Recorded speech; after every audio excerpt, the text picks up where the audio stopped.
തീർച്ചയായും 2026 ഏപ്രിൽ 9 നടന്ന കേരള നിയമസഭാ തിരഞ്ഞെടുപ്പിലെ പോളിംഗ് വിവരങ്ങൾ അടിസ്ഥാനമാക്കിയുള്ള ഡേറ്റ റിപ്പോർട്ട്.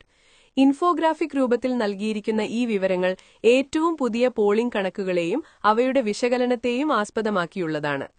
കേരള നിയമസഭാ തിരഞ്ഞെടുപ്പ് 2026 പോളിംഗ് അവലോകനം. അടിസ്ഥാന വിവരങ്ങളും ആഴത്തിലുള്ള വിശകലനവും. 1. പോളിംഗ് ദിന അവലോകനം. കേരളത്തിൽ ആകെ 77.27% പോളിംഗ് ആണ് രേഖപ്പെടുത്തിയത്. ഇത് 2021 പോളിംഗ് ശതമാനത്തെ മറികടക്കുന്നതും 1987 ശേഷമുള്ള ഏറ്റവും ഉയർന്ന രണ്ടാമത്തെ നിരക്കുമാണ്. ആകെ 2.71 കോടി വോട്ടർമാരും 140 മണ്ഡലങ്ങളിലായി 883 സ്ഥാനാർത്ഥികളുമാണ് മത്സരരംഗത്തുള്ളത്. 2. സ്ത്രീ വോട്ടർമാരുടെ നിർണായക പങ്കാളിത്തം. ഇത്തവണയും സ്ത്രീ വോട്ടർമാർ വലിയ രീതിയിലുള്ള പങ്കാളിത്തം ഉറപ്പുവരുത്തി. സ്ത്രീകളുടെ പോളിംഗ് ശതമാനം 80.86% ഉയർന്നപ്പോൾ പുരുഷന്മാരുടേത് 75.01%. ട്രാൻസ്ജെൻഡർ വോട്ടർമാരുടെ പങ്കാളിത്തം 57.04%.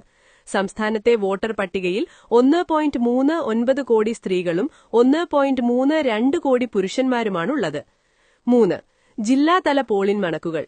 ഏറ്റവും കൂടുതൽ വോട്ട് രേഖപ്പെടുത്തിയ ജില്ല കോഴിക്കോടാണ്, 81.32%.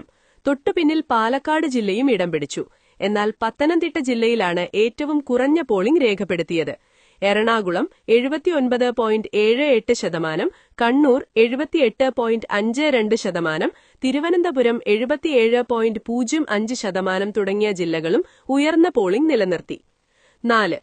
ഏറ്റവും കൂടുതൽ പോളിംഗ് നടന്ന മണ്ഡലങ്ങൾ. Top ACs. സംസ്ഥാനത്തെ പോളിംഗ് ശതമാനത്തിൽ മുന്നിലെത്തിയ പ്രധാന മണ്ഡലങ്ങൾ താഴെ പറയുന്നവയാണ്. ചിറ്റൂർ, പാലക്കാട് 84.66%, കുന്നത്തുനാട്, എറണാകുളം 83.6%, നോർത്ത് പറവൂർ, എറണാകുളം 81.29%, കാട്ടാക്കട, തിരുവനന്തപുരം 80.72%, നേമം, തിരുവനന്തപുരം 80.62%. 5. രാഷ്ട്രീയ സാഹചര്യവും ത്രികോണ മത്സരങ്ങളും. വികസനവും ഭരണ തുടർച്ചയും ലക്ഷ്യമിട്ട് LDF മുന്നണിയും ഭരണവിരുദ്ധ വികാരത്തിൽ പ്രതീക്ഷയർപ്പിച്ച് UDF മുന്നണിയും കടുത്ത പോരാട്ടത്തിലാണ്.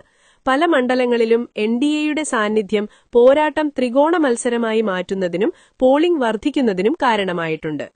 6. ഫലപ്രഖ്യാപനവും നിഗമനങ്ങളും. ഉയർന്ന പോളിംഗ് ശതമാനം, പ്രത്യേകിച്ച് നഗരമേഖലകളിലും സ്ത്രീകൾക്കിടയിലുമുള്ള കുതിച്ചുചാട്ടം വരാനിരിക്കുന്ന ഫലം പ്രവചനാതീതമാക്കുന്നു. കേരളത്തിന്റെ രാഷ്ട്രീയ ഭാവി നിശ്ചയിക്കുന്ന വോട്ടെണ്ണൽ 2026